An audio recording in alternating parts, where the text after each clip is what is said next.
ఓం నమ శివాయ.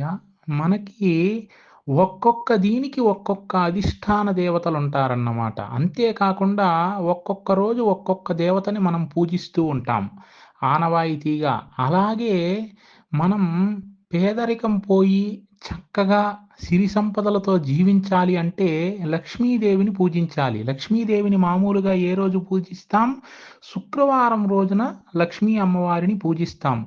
ఆ లక్ష్మీదేవికి సంబంధించినటువంటి వ్యూహలక్ష్మీ మంత్రాన్ని జపించినా కానీ, లేదా ప్రతి శుక్రవారము కూడా జగద్గురు ఆదిశంకరాచార్యులు రచించినటువంటి కనకదార స్తోత్రాన్ని పఠించినా కానీ, మనకు విశేషమైనటువంటి ఫలితం వస్తుంది. మనకు సిరి సంపదలు చేకూరుతాయి.